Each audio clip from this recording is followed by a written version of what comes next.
afternoon, everyone. We are here at Antipolo Elementary School, and today we are going to interview Ma'am Elishin, a preschool teacher. So, Ma'am, can you give us a brief background about yourself?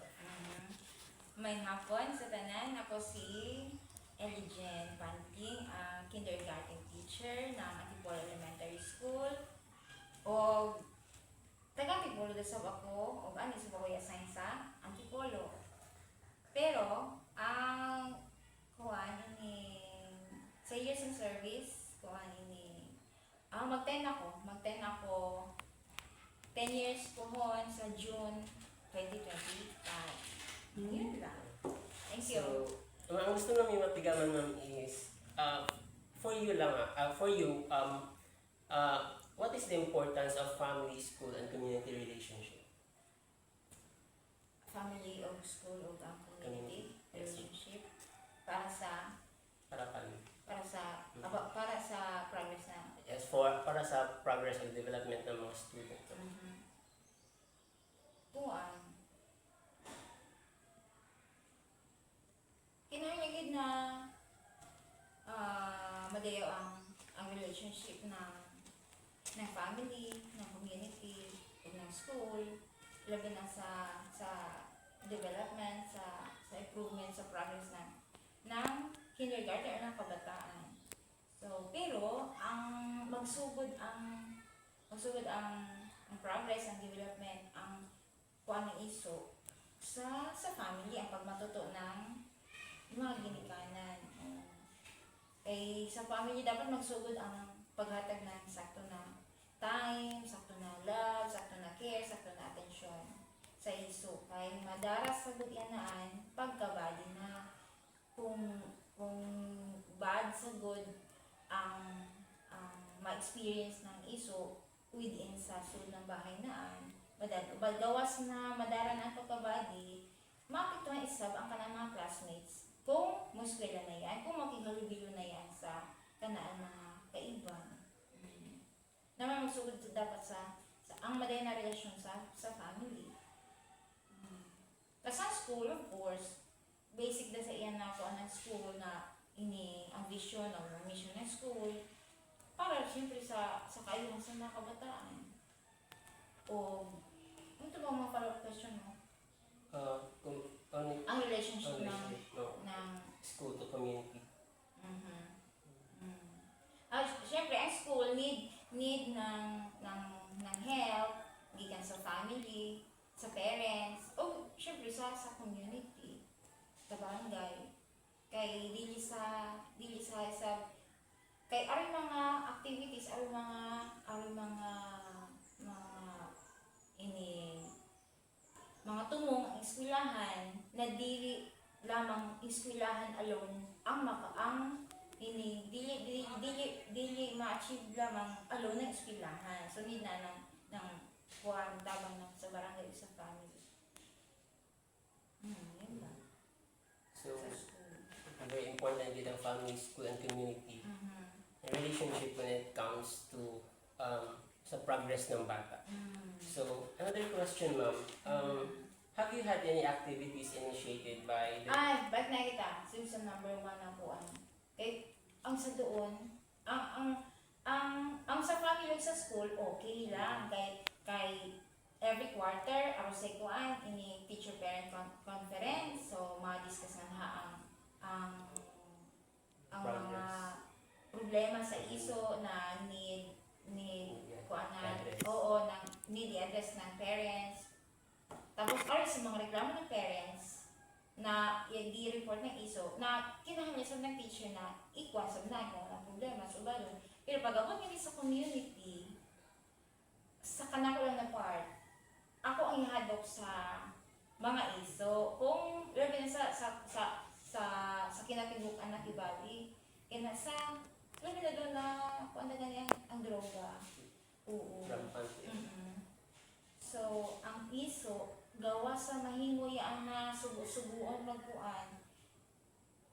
Basta simba ko, mahimoy sugian na yung music, yun ba? So, bisan, ano pa namin na pagtulong sa school, kung grabe ang impluensya ng community sa gawas na mapindi gayud labi na kung dili sab kadayo ang ginikanan mag-follow up.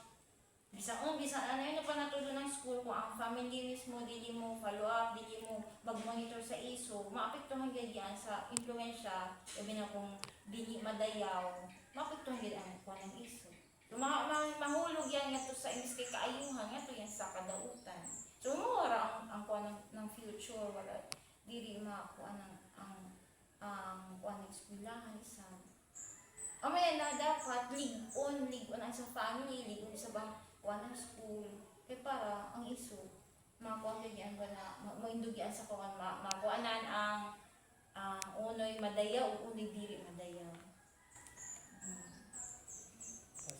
Iba i-insert tayo na question regarding sa lamang na ito sa basin sa community regarding sa drugs na kung i-insert na what if ang bata is maka-adapt sa mga negative na mga butang. So, yung galing, yung word na, yung maglamay siya na, cute, yan. No! Hay sa iyan, wasa yan ang itulungan sa eskwelahan ha. Hay sa iyan na rin sayudan. It's either sa sud sa bahay or sa gawas, sa neighbor. Tapos, maapektuhan ang mga classmates na instead na madayo ang upbringing ng family naan, pag eskwela naan, at tuloy nung niya ka-learn niyaan ng dautan. So, amoy gay na, iyan ang kalisod by sa kay, ang gigikanan ng duha ka estudyante, lang na mga isa, gikan sa pamilya na sige maghinawag, sige magpuan. Kung parang nato sa kuan, mapildi kayo ang kuan kay hamok sa labi na maghilom-hilom na mapindi kayo gihapon yan mga iso. Maluoy dalamang kami sito mga iso na madayaw ang pagdara ng mga ginikanan sa sulod pa naman ng bahay. Oo. Maluoy dalamang kami kaya nasa grabe sa ang power, grabe ang impact ng mga lang dalamang mga estudyante na malahi ang kanilang inistoryahan, daotan ang kanilang kuan. Ma-influensya nila itong madayaw ang pagkuhan nakuha kami, basta nga niya sa suod ng eskwelahan, naman kami, stress. Kaya gawa sa stress kami sa lesson, ang pagdisiplina sa, ang trabaho ng pagtudlo sa kanami na part, okay. Pero ang pagdisiplina, nga mahurot ang kanami oras. Dili na na ma-achieve ang kanami lesson, tungod kay, at yung hurot sa pagdisiplina sa mga issue. So, diba regarding sa issue, dapat ba kayo ang need ba yan i-address or ang school ba sa mismo ang address sa community, sa barangay or ang family ang may dito sumukuhan siya sa barangay? Primero, tungod sa teacher-parent conference na kuan or for mga meeting, nga mahinay-hinay pagkuan na ma-aware ang mga parents na dili dapat kadi madayaw na dili ba madayaw na maghinawag kami at tubangan sa kami anak tungod kay pag ma-eskwela ang anak nami aroy sablain na nga apektuhan kung ing-ana isab ang pagkakuan ng sa meeting. Oo. Pero waray isab gihapon mahimo nato sir kung ang parents anay uno pa na orient kanaan na di ang dapat buhat ang di madayaw kung yaana dagyan kung aron dagyan sa batasan naan wala mahimutang. So mismo dapat gagikan sa mga ginikanan ang kabag-uhan kung gusto nila na diri mahimutang sa kadautan ang kanilang mga anak gasugod sa mga ginikanan. Kaya ang iso pagmata pag yabot ana sila diri sa kung sa eskwelahan sila yabutan sa bahay sa amoya. So meaning ang madayaw gayon dapat sa ginikanan gasugod. Kaya kung sa ginikanan, gasugod ang kamadayaw, syempre magsama-sama sa dayan nga sa eskwelahan. Pag sa eskwelahan, hindi rin sa community. So, makita na itong importance ng nature versus nurture na theory o ng theory ni Bronfenbrenner na ecological system. So, ano sa iyong ecological system? Sa ecological system, ibalik nga na ang mga factors na yaka-affect sa development ng bata. Sa first na kuan tibali na is ang family, Already na. family plus school community. So, nga na makuan gid mo. So number 1 gid ang family no sa sud ng bahay no. Kay amo sa kanan first tibali na Oo. makasalan mo. Oo, mo gayon. Kay kung progress lamang gid ang hisgutan, ang community ug ang school. Hamuki ang mga kanilang tumo para sa kaayuhan ng iso. Pero kasugod-sugod sa family. Start. Oo.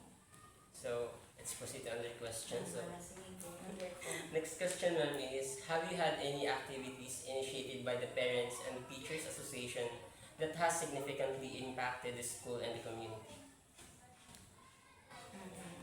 Para gihapon niya sa kuan ng kaayuhan ng mga iso sa mga kabataan. Yes, ma'am. And Agaw, this, agaw. school and community relationship, ang mga activities na kumbaga ang parents and teachers is ga-initiate, then kumbaga yaka or may impact dito yan sa community or like ano tayo yung any activities na involve ang school community dito. I mean, hindi lang yan for the students but also sa school and community lang yan yung kakuha. Sa school, sa community. Oy, ako nito ay So, may collaboration sa school and community. Yung mga activities na need ng mga activities na may collaboration ng school and community dito. Kuan. Mahitabo yung collaboration ng school o ng community kung ang eskwelahan, kung ang isa sa kaniran, yung kinahanglan ng tabang. Ang school, for example, butang tayong eskwelahan, kuwangan kami ng stage, or guba ka ng stage, gusto namin, or ang classroom gusto namin i-repair or renovate ang classroom, kay gitagdoan na, tapos wala pa ang budget. O yan. Or lang lamang mag-project kami ng stage, itong giveaway stage. O nga na, dahil magawas ang mga propose ng mga projects na para sa stage kay nasa kinahanglan namin ng amin na magawas ang mga projects or mga activities mamugna tungod kay amoy ang kuwang ng kanang eskwelahan o amoy yan na kinahanglan namin na ari stage tungod kay maapektuhan sa mga iso. Kay kung wala ang stage, dili nga na makapresent. Hayan sa kayo present sa halay dapit ngadto sa gym. So, kuan ang distansya, mahasol ang mga iso. So, iyan kasi kuan yung aron dadaan tibali repironon lamang. Amo yan na iginalan kami ng kuan sa community. Amo yan mo sa mga namin mga plano. O yan. Unang question? Activities initiated by the Parents and the Teacher Association that has significant. O lang dalamang example kuan is GC Day or GPTE night na ari entrance, ari bayad, ari usay sa yung raffle ticket, pakuha na namin, tapos every parent, per parent, 100 pesos, tapos ang process, may sa stage. Yun lang. Mga SGC, ayan na. King and Queen, ayan. So, Isa nunod na lamang na mga activities na maka-raise kami ng funds. so mga activities na need itap ang barangay. So, like, pwede mag-solicit sa kamo, di ba? Oo, magsolicit kami para sa dugang sa nakuan ini income or dugang na ini ano pa dugang na kwarta para sa kuan para sa giplanahan na project. So, in relations question number 2, ma'am, do you have you experienced or faced any challenges or difficulties in collaborating with the parents and the community? And how did you overcome those challenges to achieve your goal? So, ang panahon doon, yung mahal sa ang presyo. So, naglisod. Kung kami na nga regular, kung ano yung na tayo galisod, samot da ito mga tao, mga utaw na waray kadayaw, yung fixed or regular na income. So, pag-abot sa mga plano sa eskwelahan, mga project na kanami garo o ano, pag-uton, maglisod nagsigig kami kay ang upod na nanay di sa lagi dahil makahatag na pang-amot or kuan ng kwarta na pang-suporta para sa project. So ang kanang naghihimo, mag-usap kami, mag-suggest sa lain, sa mga kaila, sa mga friends, o sa mga politiko, sa mga non-government organizations, ayan, nanda kayo maduol. Pero dili sab namin pasagdan itong mga nanay, di kabayan namin para fair, sa itong mga nanay na yan nag-amo. Meeting sa kayo mag-follow up, kada meeting, follow up sa itong kakabay. Hangtod sa mga school year, sa siging follow up, magbabayad siya kung sa kadugayan. Ayun po. So I think that's all for today. So thank you, ma'am, for your time. You're welcome.